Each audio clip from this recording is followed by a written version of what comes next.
ವಾಗರ್ಥದಂತೆಯೇ ಸದಾ ಒಂದುಗೂಡಿರುವಂತಹ ಜಗತ್ತಿನ ತಾಯಿ ತಂದೆಯರಾದಂತಹ ಪಾರ್ವತಿ ಪರಮೇಶ್ವರರಿಗೆ ವಂದನೆ ಅಂತನ್ನುವ ಈ ಬಹಳ ಪ್ರಸಿದ್ಧ ಶ್ಲೋಕದಲ್ಲಿ ವಾಕ್ ಅಂತನ್ನುವ ಈ ಶಬ್ದ ಯಾವುದಿದೆ, ಇದಕ್ಕೆ ತುಂಬಾ ವಿಸ್ತೃತವಾದ ವ್ಯಾಖ್ಯಾನದ ಅಪೇಕ್ಷೆ ಇದೆ. ಸರಳವಾಗಿ ಹೇಳೋದಾದ್ರೆ ಈ ವಾಕ್ ಅನ್ನುವ ಶಬ್ದ ಕೇವಲ ನುಡಿ ಅಂತಷ್ಟೇ ಇರದೆ ಪರಮವಾಕ್ ಅಂತ ಎನಿಸಿಕೊಳ್ಳುವಂತಹ ಓಂಕಾರದ ನಿಜವಾದ ಪ್ರತಿಪಾದನೆ ಆಗಿದೆ. ಆ ಓಂಕಾರವು ಯಾವ ಸಚ್ಚಿದಾನಂದವನ್ನ ಪ್ರತಿಪಾದಿಸುತ್ತೋ ಅದು ಅರ್ಥವಾಗಿದೆ.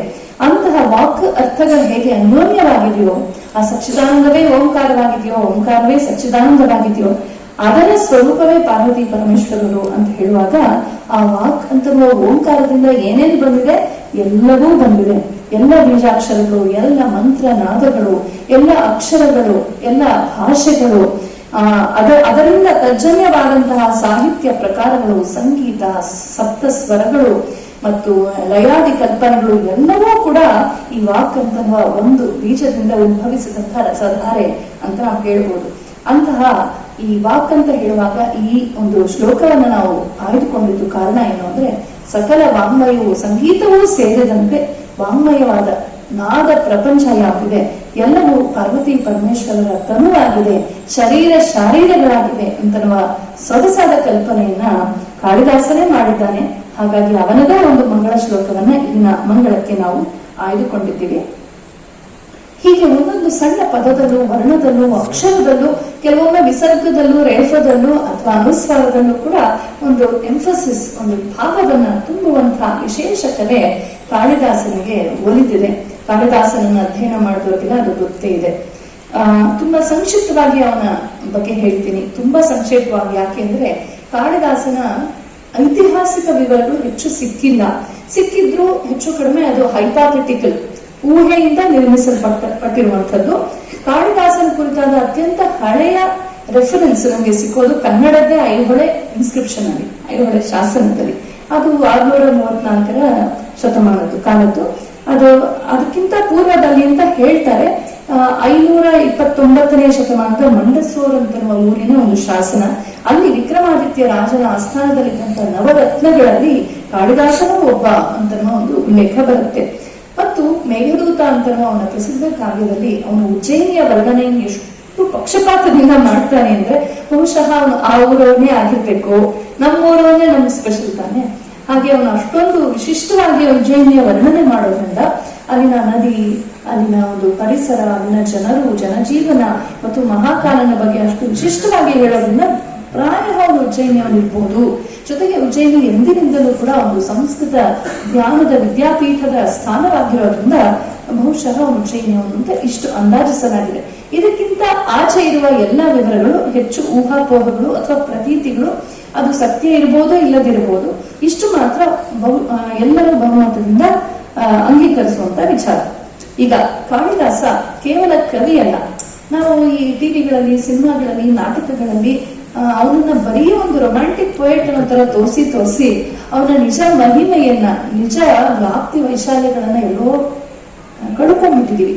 ಆದ್ರೆ ನಾವು ಕಾಳಿದಾಸನ ಕೃತಿಗಳನ್ನು ಓದಿ ಮುಗಿಸಿದಾಗ ಎಲ್ಲರಿಗೂ ನನ್ನದು ಅನುಭವ ಉಳಿಯೋದು ಶಾಂತರಸ. ಅವನು ಶೃಂಗಾರದಿಂದ ಪ್ರಾರಂಭ ಮಾಡ್ಲಿ, ಯಾವ ರಸದಿಂದಾದ್ರೂ ಪ್ರಾರಂಭ ಮಾಡ್ಲಿ, ಕೊನೆಗೆ ಅವನು ನಮ್ಮನ್ನು ಕರ್ಕೊಂಡು ಹೋಗೋದು ಶಾಂತರಸಕ್ಕೆ.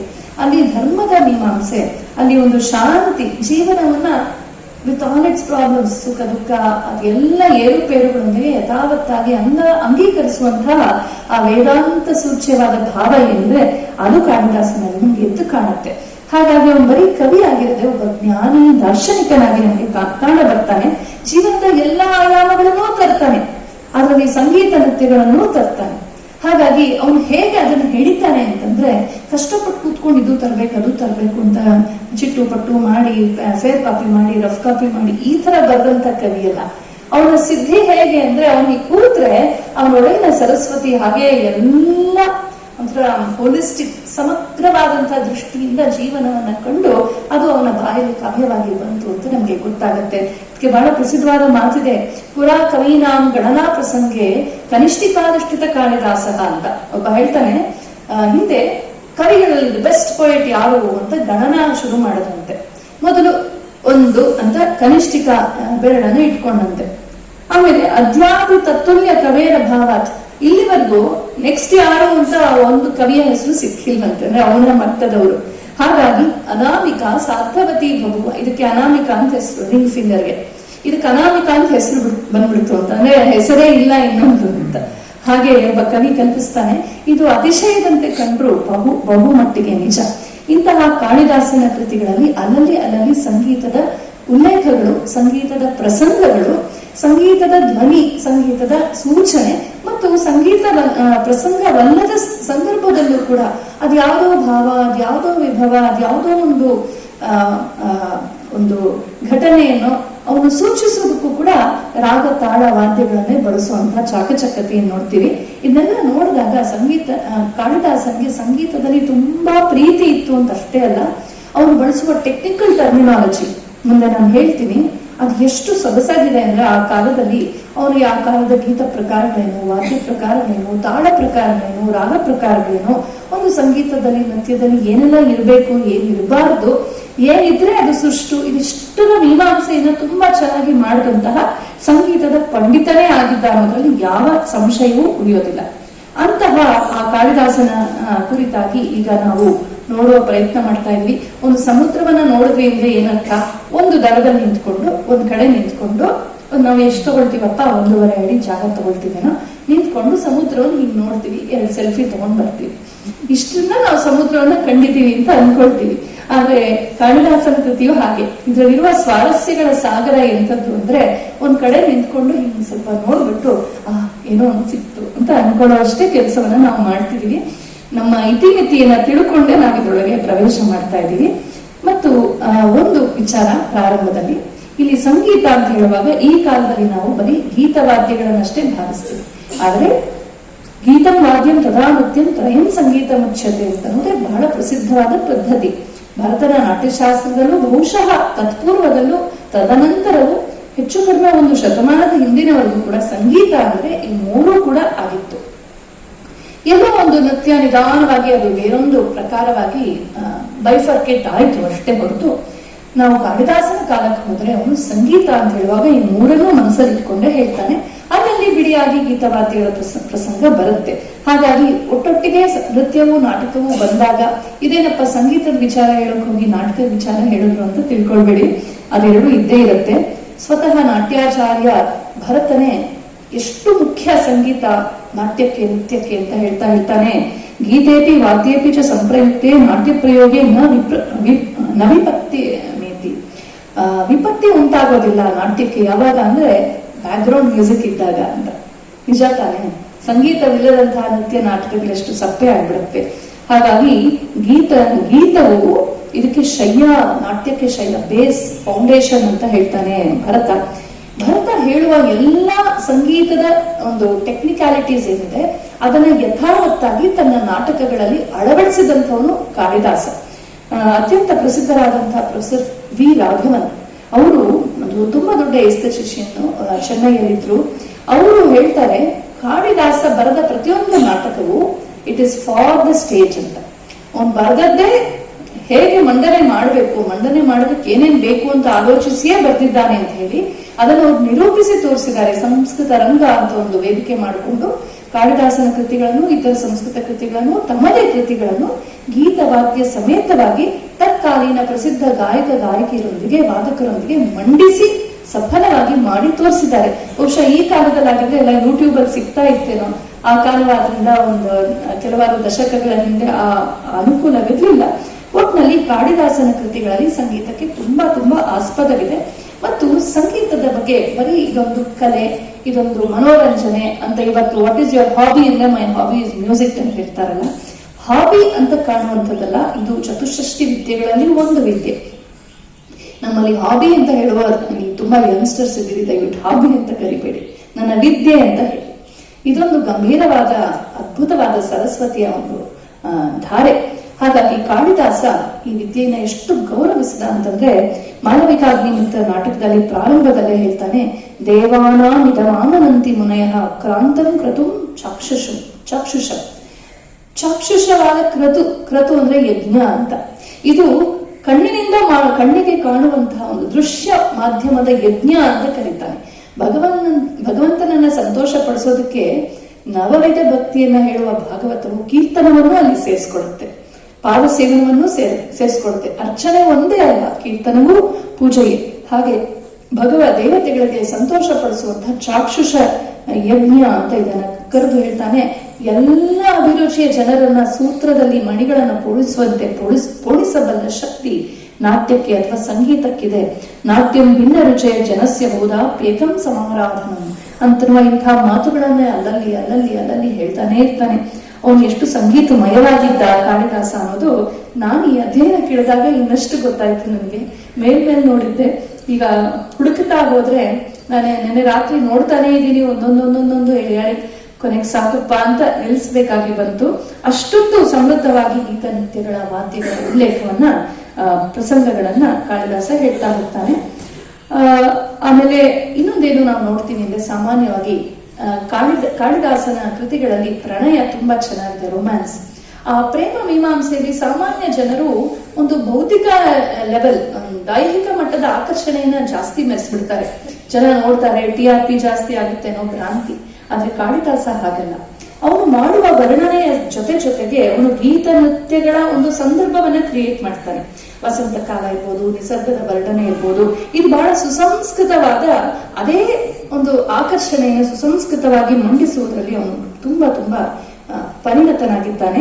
ಜೊತೆಗೆ ನಾವು ನಮ್ಮ ಭರತನಾಟ್ಯಶಾಸ್ತ್ರದ ಪದ್ಧತಿಯಲ್ಲಿ ನೋಡ್ತೀವಿ, ಪೂರ್ವರಂಗಾದಿಗಳೆಲ್ಲ ಇರೋ ಹಾಗೆ ಯಾವುದೇ ಕೃತಿಯನ್ನು, ಯಾವುದೇ ನೃತ್ಯವನ್ನ ಪ್ರಸ್ತಾಪಿಸುವಾಗ ಪ್ರಾರಂಭದಲ್ಲಿ ಗೀತದೊಂದಿಗೆ ಮಾಡಬೇಕು ಅನ್ನೋದು ಪದ್ಧತಿ. ಹಾಗಾಗಿ ಅವನು ಮಾಲವಿಕಾಗ್ನಿಮಿತ್ರದಲ್ಲೂ ತದಾರಭ್ಯತಾಂ ಸಂಗೀತಕಂ, ಸಂಗೀತ ಸ್ಟಾರ್ಟ್ ಆಗ್ಲಿ ಅಂದ್ರೆ ನಾಟಕ ಸ್ಟಾರ್ಟ್ ಆಗ್ಲಿ ಅಂತ ಈ ರೀತಿ ಹೇಳೋದನ್ನ ನೋಡ್ತೀವಿ. ಇನ್ನು ಅಭಿಜ್ಞಾನ ಶಾಕುಂತಲದಲ್ಲಷ್ಟೇ ಅವನು ಸೂತ್ರಧಾರ ಬಂದು ನಟಿಯೊಂದಿಗೆ ಮಾತನಾಡ್ತಾ ವೇದಿಕೆಗೆ ಬಂದು ಹೇಳ್ತಾನೆ, ಕಿಂ ಅನ್ಯತಸ್ಯ ಪರಿಷದಃ ಶ್ರುತಿ ಪ್ರಸಾದನತಃ. ಈ ಪರಿಷತ್ತಿಗೆ ಕಿವಿಗೆ ಶ್ರುತಿ ಪ್ರಸಾದನವನ್ನು, ಕಿವಿಗೆ ಸಂತೋಷವನ್ನು ಕೊಡೋದಕ್ಕಿಂತ ಹೆಚ್ಚಿನ ಕೆಲಸ ಯಾವುದಿದೆ? ತದಿಮಮೇವ ತಾವದ್ ಅಚಿರ ಪ್ರವೃತ್ತಂ ಉಪಭೋಗಕ್ಷಮಂ ಗ್ರೀಷ್ಮ ಸಮಯಂ ಅಧಿಕೃತ್ಯ ಗೀಯತಾಂ. ಈಗ ತಾನೇ ಪ್ರಾರಂಭವಾಗಿದೆಯಲ್ಲ ಬೇಸಿಗೆ ಕಾಲ, ಅದ್ರ ಬಗ್ಗೆ ಒಂದು ಹಾಡು ಹೇಳು ನೋಡೋಣ ಅಂತ ನಟಿಗೆ ಹೇಳ್ತಾನೆ. ಆಗ ಅವಳು ತುಂಬಾ ಸೊಗಸಾಗಿ ಹಾಡ್ತಾಳೆ. ಅವಳೆಷ್ಟು ಸೊಗಸಾಗಿ ಹಾಡೋದು ಅನ್ನೋದನ್ನ ಈಗ ನಾವು ಕೇಳೋಣ.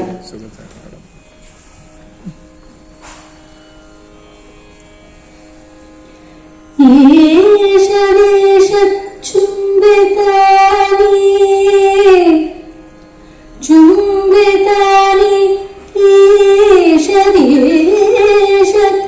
ಚುಂಬಿತಾನಿ ಭ್ರಮರೇ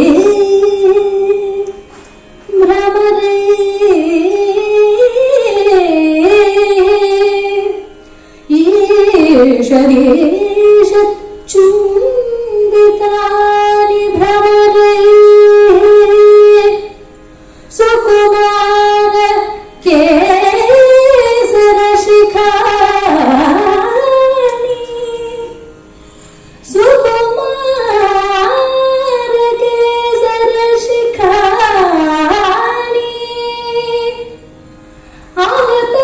ಆತಂಸಯಂತಿ ದಯಮಾನ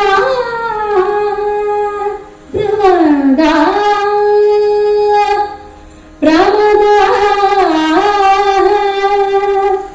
ದಯಮಾನ ಪ್ರಮದ ಶಿರೀಷ ಕುಸುಮಾನಿ ಶಿರೀಷ ಕುಸುಮಾನಿ.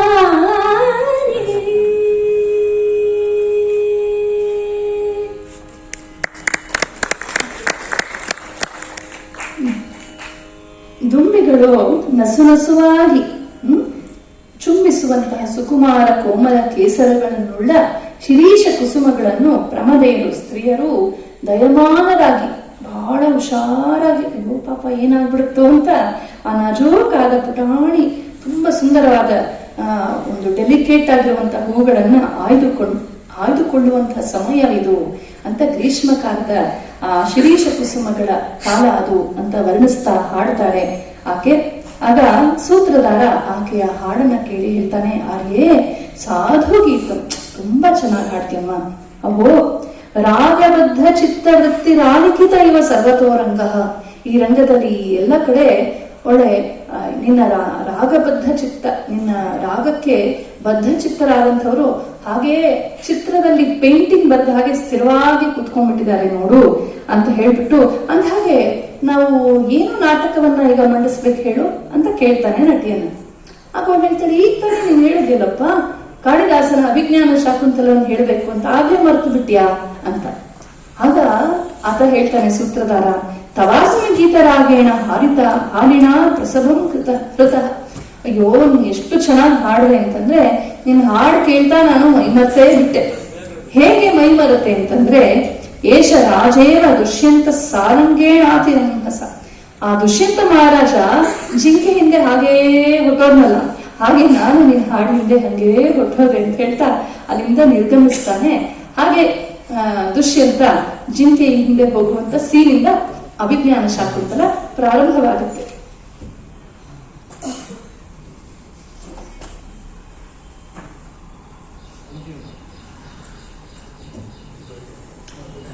ಎಷ್ಟು ಸೊಗಸಾಗಿ ಆ ಗೀತವನ್ನು ಒಂದು ಆ ಕಾವ್ಯದ ಪ್ರಸಂಗಕ್ಕೆ ಜೋಡಿಸಿ ಕಾಳಿದಾಸ ಹೇಳ್ತಾನೆ.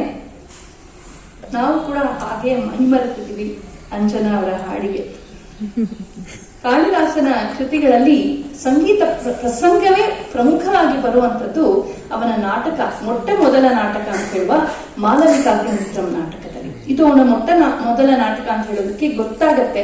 ಅವನೇ ಹೇಳ್ತಾನೆ, ಭಾಸ ಮುಂತಾದ ದೊಡ್ಡ ದೊಡ್ಡ ಕವಿಗಳಿರುವಾಗ ನನ್ನಂತ್ರ ಯಾರು ಕೇಳ್ತಾರೆ, ಆದ್ರೂ ನಾನೊಂದು ನಾಟಕವನ್ನು ಮಂಡಿಸ್ತಾ ಇದ್ದೀನಿ ಅಂತ ಅವನಿನ್ನೂ ಅವಾಗ ಅಮೆಚ್ಯೂರ್ ಆಗಿದೆ ಅಂತ ಗೊತ್ತಾಗತ್ತೆ. ಆದ್ರೆ ನಾಟಕದ ಕ್ವಾಲಿಟಿ ಮಾತ್ರ ಅದೇನು ಅಮೆಚ್ಯೂರ್ ಅಂತ ಅನ್ಸೋದೇ ಇಲ್ಲ. ಅಂತಹ ಆ ಮಾಲವಿಕಾಗ್ನಿಮಿತ್ರದಲ್ಲಿ ತುಂಬಾ ಸೊಗಸಾದ ಪ್ರಸಂಗವಿದೆ. ಆ ಮಾಲವಿಕೆ ಅವಳು ರಾಜಕುಮಾರಿಯೇ, ಆದ್ರೆ ಅವಳಿಗೆ ದಾಸಿಯಂತೆ ಇರಬೇಕಾದ ಪರಿಸ್ಥಿತಿ ಬಂದಿದೆ, ಏನೇನೋ ಪೊಲಿಟಿಕಲ್ ಡೆವಲಪ್ಮೆಂಟ್ಸ್ ಇಂದ. ಅಗ್ನಿಮಿತ್ರನ ಆಸ್ಥಾನದಲ್ಲಿದ್ದಾಳೆ ಅವಳು. ಮಾಲವಿಕೆ ಅಂತ ಯಾರಿಗೂ ಗೊತ್ತಿಲ್ಲ. ಅವಳು ಅಲ್ಲಿ ದಾಸಿಯಂತೆ ಇರುವಾಗ ಅವಳ ಮೇಲೆ ಅಗ್ನಿಮಿತ್ರನಿಗೆ ಮೋಹ ಉಂಟಾಗುತ್ತೆ. ಅವಳಿಗೂ ಗೊತ್ತು ತಾನು ಅಗ್ನಿಮಿತ್ರನ್ ಮದುವೆ ಆಗೋದಕ್ಕೆ ಅಂತ ಬಂದದ್ದು ಅಂತ. ಆದ್ರೆ ರಾಣಿಗೆ ಫುಲ್ಲು ರಾಣಿ ಸರ್ಪಗಾವಲು, ಎಲ್ಲಿ ದಾಸಿಯಿಂದ ಹೋಗ್ಬಿಡ್ತಾನೆ ಅಂತ. ಅದೊಂದು ರೊಮ್ಯಾಂಟಿಕ್ ಟೇಲ್ ಅದು. ಈ ಮಧ್ಯದಲ್ಲಿ ಆ ಮಾಲವಿಕೆ ಮತ್ತು ಕೊನೆಯ ರಾಣಿ ಇರಾವತಿ ಇವರಿಬ್ಬರಿಗೂ ಒಂದು ನೃತ್ಯ ಸ್ಪರ್ಧೆ ಉಂಟಾಗುತ್ತೆ. ಈ ನೃತ್ಯ ಸ್ಪರ್ಧೆ ಇಡೀ ಅಂಕದಲ್ಲಿ ಮುಂದುವರಿಯುತ್ತೆ. ಆ ನೃತ್ಯ ಸ್ಪರ್ಧೆಯ ಹಿನ್ನೆಲೆಯಲ್ಲಿ ಅಲ್ಲಿ ರಾಗದ ಬಗ್ಗೆ, ವಾದ್ಯಗಳ ಬಗ್ಗೆ, ನೃತ್ಯದ ಬಗ್ಗೆ, ಅಲ್ಲಿನ ಸಹೃದಯರ ಒಂದು ಆಸ್ವಾದದ ಬಗ್ಗೆ, ಅಲ್ಲಿಬ್ರು ಡಾನ್ಸ್ ಟೀಚರ್ಸ್ ಬೇರೆ ಇರ್ತಾರೆ, ಹರದತ್ತ ಮತ್ತು ಗುಣದಾಸ ಅಂತ. ಅವರಿಬ್ರು ತಮ್ಮ ತಮ್ಮ ಶಿಷ್ಯರನ್ನ ರೆಡಿ ಮಾಡ್ಕೊಂಡು ಫುಲ್ ಪೈಪೋಟಿಯ ಭಾವದಲ್ಲಿ ಬರುವ ರೀತಿ. ಆಮೇಲೆ ಚಿತ್ರದಲ್ಲಿ ಮಾಲವಿಕೆಯನ್ನ ಕಂಡಂತ ರಾಜನಿಗೆ ಸಾಕ್ಷಾತ್ತಾಗಿ ಅವಳ ನೃತ್ಯ ನೋಡ್ಬೇಕು ಅಂತ ಇಷ್ಟ. ಈ ರಾಣಿಯ ಕಣ್ ತಪ್ಪಿಸಿ ಹೇಗೋ ಹಾಗೂ ಏನೇನೋ ದೊಡ್ಡ ಡ್ರಾಮಾ ಮಾಡಿ ಅದು ಬಂದು ನೋಡೋಕೆ ನಿಂತಿದ್ದಾನೆ. ಇದಿಷ್ಟು ಪ್ರಸಂಗದಲ್ಲಿ ಪದೇ ಪದೇ ಆ ಪ್ರೇಕ್ಷಾಗೃಹದ ಒಂದು ಸಂಗೀತಮಯವಾದ ಪರಿಸರವನ್ನು ಬಹಳ ಚೆನ್ನಾಗಿ ಕಟ್ಟಿ ತೋರಿಸ್ತಾನೆ ನಮ್ಮ ಕಾಳಿದಾಸ. ಪ್ರೇಕ್ಷಾಗೃಹದಲ್ಲಿ ಸಂಗೀತ ರಚನೆ ಎಲ್ಲ ಆಗ್ತಾ ಇದೆ, ರೆಡಿ ಮಾಡ್ಕೊಳ್ತಾ ಇದ್ದಾರೆ ಎಲ್ರು. ಆಗ ಅವನು ಕಾಳಿದಾಸ ಇವನು ರಾಜ ಹೇಳ್ತಾನೆ, ಎಲ್ಲ ಸಿದ್ಧವಾದ ತಕ್ಷಣ ನಂಗೆ ಹೇಳಿ ಕಳಿಸಿ ಅಂತ. ಆಮೇಲೆ ಹೇಳ್ತಾನೆ, ಬೇಡ ಮೃದಂಗ ನಾದ ಶುರು ಆಗುತ್ತಲ್ಲ, ನನಗೆ ಗೊತ್ತಾಗತ್ತೆ ಬಿಡಿ ಅಂತ. ಅಂತೆಯೇ ಮೃದಂಗ ನಾದ ಶುರು ಆಗುತ್ತೆ. ಎಷ್ಟು ಚೆನ್ನಾಗಿದೆ ನೋಡಿ. ಈಗ ನಾವೆಲ್ಲ ಏನ್ ಮಾಡ್ತೀವಿ ಸಭೆಗಳಲ್ಲಿ, ನಂಗೆ ಅನ್ನಿಸ್ತಾ ಇತ್ತು ಆ ಒಂದು ಪದ್ಧತಿ ವಾಪಸ್ ತರಬಾರ್ದ ಅಂತ. ಸುಮ್ಮನೆ ಹರಟೆ ಹೊಡಿತಾ ಕೂತಿರ್ತೀವಿ. ಇಲ್ಲಿ ಸಭೆಯಲ್ಲಿ ಕಾರ್ಯಕ್ರಮ ಪ್ರಾರಂಭವಾಗಿದೆ ಅಂತ ಘೋಷಿಸೋದಕ್ಕೆ ಸಂಗೀತಮಯವಾಗಿ ಘೋಷಣೆ ನಡೀತಾ ಇತ್ತು ಅಂತ ಗೊತ್ತಾಗುತ್ತೆ. ಮೃದಂಗದ ಧ್ವನಿ ಆ ಸಭಾಂಗಣದಲ್ಲೆಲ್ಲ ಗಂಭೀರವಾಗಿ ತುಂಬಿ ಹೋಗಿದೆ. ಎಷ್ಟು ಮಧುರ ಗಂಭೀರವಾಗಿದೆ ಆ ಧ್ವನಿ ಅಂತಂದ್ರೆ, ಅಲ್ಲಿ ಕೌಶಿಕಿ ಅಂತ ಒಬ್ಳು ಪರಿವ್ರಾಜಕೆ, ಅವಳು ಸನ್ಯಾಸಿ ಪರಿವ್ರಾಜಕೆ, ಆದ್ರೆ ನೃತ್ಯದಲ್ಲಿ ಅತ್ಯಂತ ಪರಿಣತಳು. ಸನ್ಯಾಸಿಗಳಿಗೂ ಕಲೆಗೂ ಸಂಬಂಧವಿಲ್ಲ ಅಂತ ಇವತ್ತು ಮಾಡಿಟ್ಕೊಂಡಿದೀವಿ, ಹಾಗಲ್ಲ, ಕಲೆ ಪವಿತ್ರವಾದದ್ದು. ಹಾಗಾಗಿ ಕೌಶಿಕಿ ಅವಳು ಅದನ್ನ ಆಸ್ವಾದಿಸಿ, ಇನ್ನು ಸಮಯವಾಗಿದೆ ಎಲ್ಲ ಬನ್ನಿ ಅಂತ ಅನೌನ್ಸ್ ಮಾಡಕ್ಕಷ್ಟೇ ಮೃದಂಗ ನುಡಿಸಿದ್ದು, ಆದ್ರೂ ಆ ಮೃದಂಗನಾದ ಎಷ್ಟು ಚೆನ್ನಾಗಿತ್ತು ಅಂತ ಅವಳು ಬಹಳ ಚೆನ್ನಾಗಿ ಹೇಳ್ತಾಳೆ.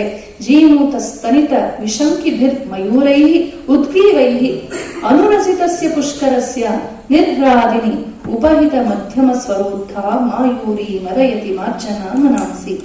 ಆ ಮೃದಂಗದ ನಾದ ಕೇಳ್ಬಿಟ್ಟು ಅಲ್ಲಿ ಉದ್ಯಾನದಲ್ಲಿರುವ ನವಿಲುಗಳೆಲ್ಲ ಕನ್ಫ್ಯೂಷನ್ ಆಗ್ಬಿಟ್ಟಿದೆ. ಮೋಡಗಳು ಗರ್ಜಿಸ್ತಾ ಇವೆ ಅನ್ಕೊಂಡು ಉದ್ಗ್ರೀವರಾಗಿ ಅಂದ್ರೆ ತಲೆಯನ್ನು ಮೇಲೆತ್ಕೊಂಡು ಗರಿ ಕೇಕಾ ಧ್ವನಿಯನ್ನು ಮಾಡಿ ನೃತ್ಯ ಮಾಡಕ್ಕೆ ಆರಂಭ ಮಾಡ್ಬಿಟ್ಟಿವೆ ನೋಡು. ಎಷ್ಟು ಚೆನ್ನಾಗಿದೆ ಮೃದಂಗ ಧ್ವನಿ, ಮೋಡಗಳ ಗರ್ಜನೆಯಂತೆ ಕೇಳಿಸ್ತಾ ಇದೆ. ಮತ್ತು ಮಧ್ಯಮ ಸ್ವರ ಕೇಳಿ ಬರ್ತಾ ಇದೆ. ಮಾಯೂರಿ ಮದಯತಿ ಮಾರ್ಜನ ಮನಾಂಸಿ. ಕೇಳೋಣ ಈಗ.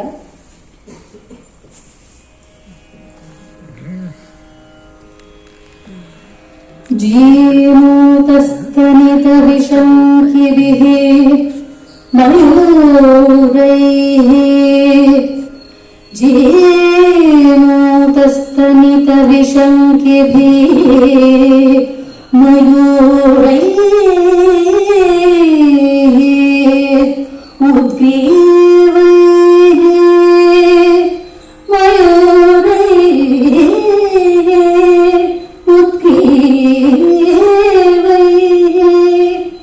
अनुरसितस्य पुष्करस्य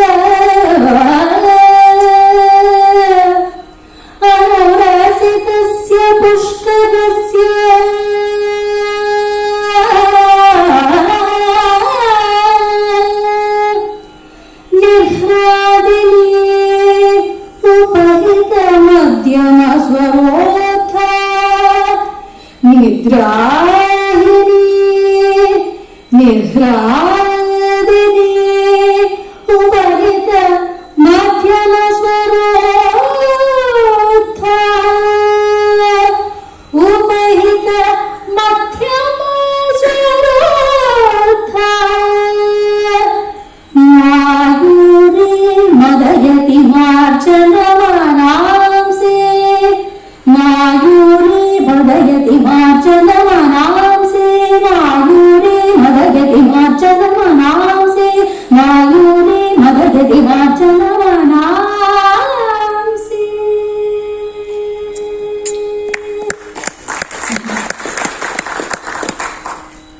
ಇಲ್ಲಿ ಮಾಯೂರಿ ಅನ್ನುವ ಪದ ತುಂಬಾ ವಿಶೇಷವಾದದ್ದು.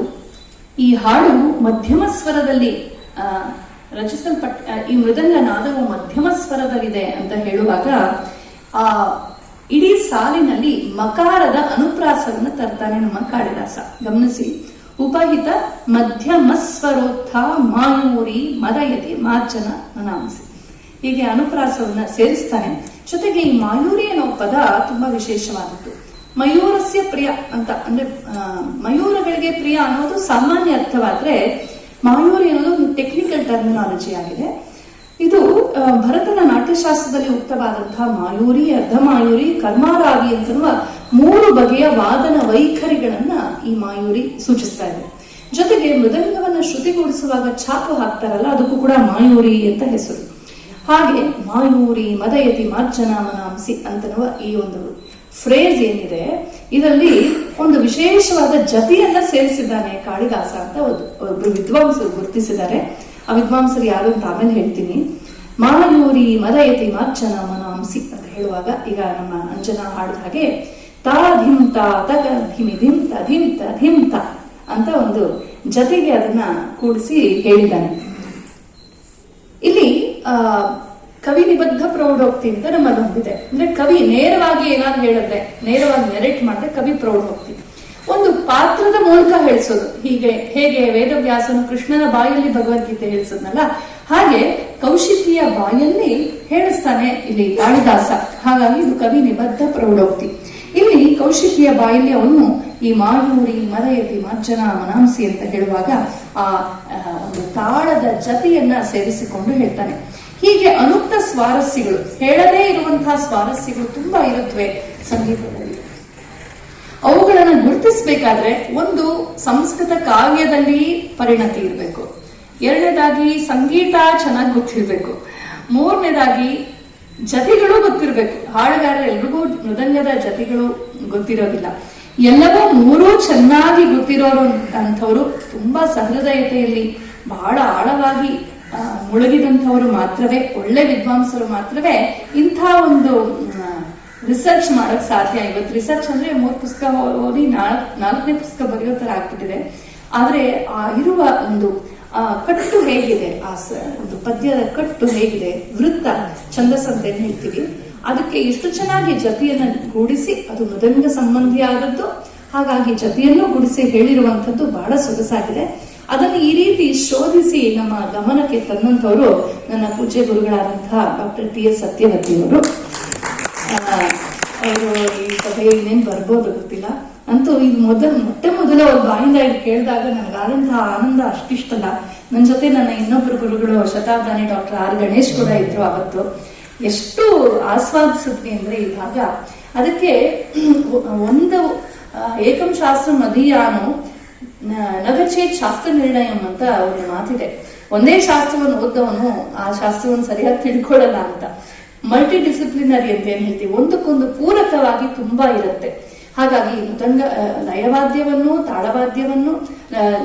ತಾಳವಾದ್ಯಗಳನ್ನು ಮತ್ತು ಮೆಲೋಡಿ ಇನ್ಸ್ಟ್ರೂಮೆಂಟ್ಸ್ ಅನ್ನು, ಗಾನವನ್ನು ಮೂರನ್ನೂ ಕೂಡ ಒಂದು ಅಖಂಡವಾದ ಒಂದು ಸಂಬಂಧವಿದೆ ಅಂತ ಅರ್ಥ ಮಾಡಿಕೊಂಡು ತಿಳ್ಕೊಂಡಂತಹ ಗಾಯಕರು ಉತ್ತಮರಾಗ್ತಾರೆ. ಹಾಗಾಗಿ ಇಲ್ಲಿ ಬಹಳ ಸೊಗಸಾದ ಒಂದು ಸಂಶೋಧನೆ ಮಾಡಿದ್ದಾರೆ. ಇನ್ನು ಈ ಮಾನವಿಕೆ ಪ್ರಸ್ತುತಪಡಿಸುವಂತಹ ನೃತ್ಯಕ್ಕೆ ಹೆಸರು ಚಲಿತಕ ಅಂತ. ಇವತ್ತು ಈ ಹೆಸರುಗಳನ್ನು ನಾವು ಬಳಸ್ತಿಲ್ಲ. ಬಹುಶಃ ಇದೇ ಮಾಡಿಫೈ ಆಗಿ ಇವತ್ತಿನ ಒಂದು ವರ್ಣ, ಪದ, ಶಬ್ದ ಅಂತೆಲ್ಲ ಬಂದಿದೆಯಲ್ಲ, ಆ ರೀತಿ ಆಗಿರ್ಬೋದು. ಒಟ್ಟಿನಲ್ಲಿ ಚಲಿತಕ ನೃತ್ಯವನ್ನೇ ಅವಳು ಆಯ್ದುಕೊಂಡಿದ್ದಾಳೆ ಅಂತ ಹೇಳುವಾಗ ಅದು ತುಂಬಾ ಕ್ಲಿಷ್ಟಕರವಾದದ್ದು, ತುಂಬಾ ಎಕ್ಸ್ಪರ್ಟೀಸ್ ಇಂದ ಕೂಡಿರುವಂತದ್ದು. ಪ್ರಾರಂಭದ ಹಂತದಲ್ಲಿ ಮಾಡಕ್ಕಾಗಲ್ಲ. ಈಗ ಪಲ್ಲವಿ ಗಾನ ಇದ್ದಂಗೆ ರಾಗತಾನ ಪಲ್ಲವಿ ಆಡ್ಬೇಕು ಅಂದ್ರೆ ಒಂದು ಮಟ್ಟದ ಸಂಗೀತದ ಅಭ್ಯಾಸ ಚೆನ್ನಾಗಿರ್ಬೇಕು. ಹಾಗೆ ಅವಳು ತುಂಬಾ ಚಲಿತಕ ನೃತ್ಯವನ್ನ ಮಾಡ್ತಾಳೆ ಅಂದ್ರೆ ಅದರಲ್ಲಿ ತುಂಬಾ ಪರಿಣತಳು ಅಂತ ಎತ್ತಿ ತೋರಿಸ್ತಾನೆ ಇವನು ಕಾಳಿದಾಸ. ಅವನ ಇನ್ನೊಂದು ನಾಟಕದಲ್ಲಿ ವಿಕ್ರಮೋರ್ವಶೀಯದಲ್ಲಿ ಲಕ್ಷ್ಮೀ ಸ್ವಯಂವರದ ಒಂದು ಪ್ರಸಂಗ ಬರುತ್ತೆ, ಚಿಕ್ಕದಾಗಿ ಬರುತ್ತೆ. ಊರ್ವಶಿ ದೇವನರ್ತಕಿ ಲಕ್ಷ್ಮಿಯ ಪಾತ್ರವನ್ನು ಹಾಕಿದ್ದಾಳೆ. ಲಕ್ಷ್ಮೀ ಸ್ವಯಂವರದಲ್ಲಿ ಅವಳು ವಿಷ್ಣುವಿನ ಪ್ರೇಮವನ್ನ ನಿವೇದಿಸ್ಕೊಳ್ತಾ ಇದ್ದಾಳೆ. ಹಾಗೆ ಮಾಡುವಾಗ ನಿಜ ಜೀವನದಲ್ಲಿ ಅವಳು ಊರ್ವಶಿಗೆ ಪುರೂರವಸ್ ಮೇಲೆ ಮನಸ್ಸಾಗೋಗ್ಬಿಟ್ಟಿದೆ. ಅವಳು ನಾಟ್ಯದಲ್ಲಿ ನಾಟ್ಯ ಭಾವದಲ್ಲಿರೋದನ್ನ ಮರೆತು ತನ್ನ ವೈಯಕ್ತಿಕ ಚಿಂತನೆ ಬಂದ್ಬಿಟ್ಟಿದೆ.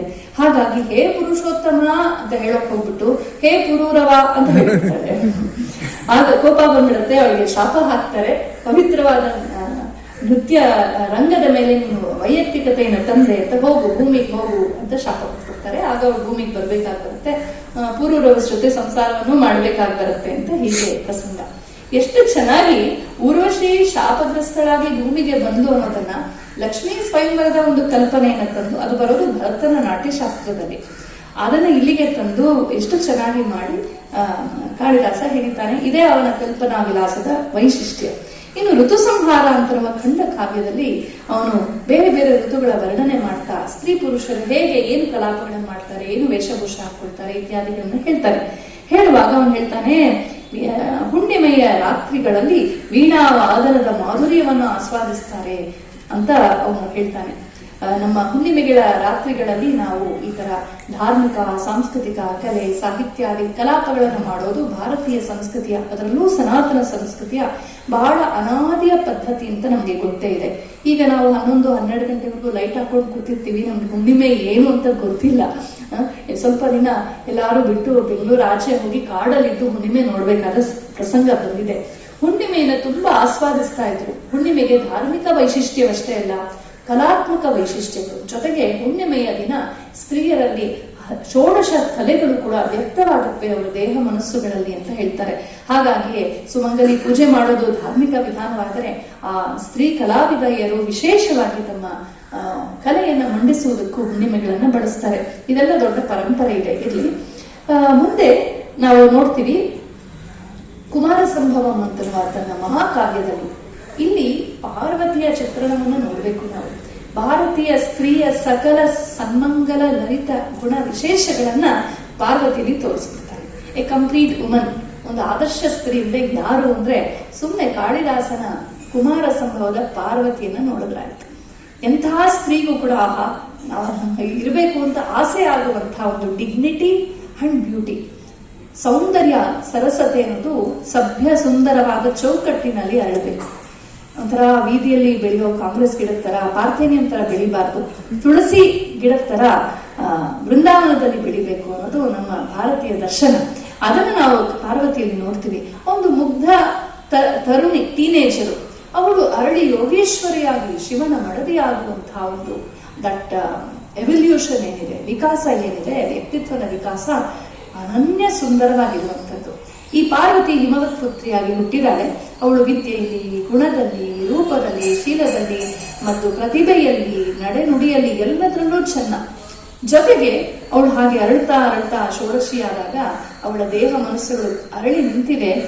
ಅವಳು ಶಿವನಿಗಾಗಿ ಸಲ್ಲಬೇಕಾಗಿದೆ. ಆ ಸಂದರ್ಭದಲ್ಲಿ ಅವಳ ಕಂಠ ಹೇಗಾಯ್ತು ಅಂತ ಅದನ್ನ ತುಂಬಾ ಚೆನ್ನಾಗಿ ಕಾಳಿದಾಸ ಹೇಳ್ತಾನೆ. ಸ್ವರೇಣ ತಸ್ಯಾಂ ಅಮೃತಶ್ರುತೇವ ಪ್ರಜಲ್ಪಿತಾಯಾಂ ಅಭಿಜಾತವಾಚಿ ಅಪ್ಯನ್ಯ ಪುಷ್ಟ ಪ್ರತಿಕೂಲ ಶಬ್ದ ಶ್ರೋತುರ್ವಿತಂತ್ರೀರಿವ ತಾಡ್ಯಮಾನ. ಅವಳ ಸ್ವರ ಹೇಗಿತ್ತು ಅಂತಂದ್ರೆ ಅಮೃತವನ್ನ ಸುರಿಸುವಷ್ಟು ಮಧುರವಾಗಿತ್ತು ಅವಳ ವಾಯ್ಸ್ ಕ್ವಾಲಿಟಿ ಅಂತ ಹೇಳ್ತಾರೆ. ಅವಳು ಮಾತಾಡ್ತಾ ಇದ್ರೆ ಸುಮ್ಮನೆ ಮಾತಾಡ್ತಾ ಇದ್ರೇನೆ ಅಷ್ಟು ಚೆನ್ನಾಗಿತ್ತು. ಹಾಡೋದ್ ಬಿಡಿ, ಬರೀ ಮಾತೆ ಅಷ್ಟು ಚೆನ್ನಾಗಿತ್ತು. ಅಪಿ ಅನ್ಯಪುಷ್ಟ ಅಂದ್ರೆ ಕೋಗಿಲೆ. ಎಷ್ಟು ಚೆನ್ನಾಗಿದೆ ನೋಡಿ ಪದ, ಕೋಗಿಲೆ. ಅನ್ಯಪುಷ್ಟ ನಮ್ಗೆಲ್ಲ ಗೊತ್ತಿದೆ.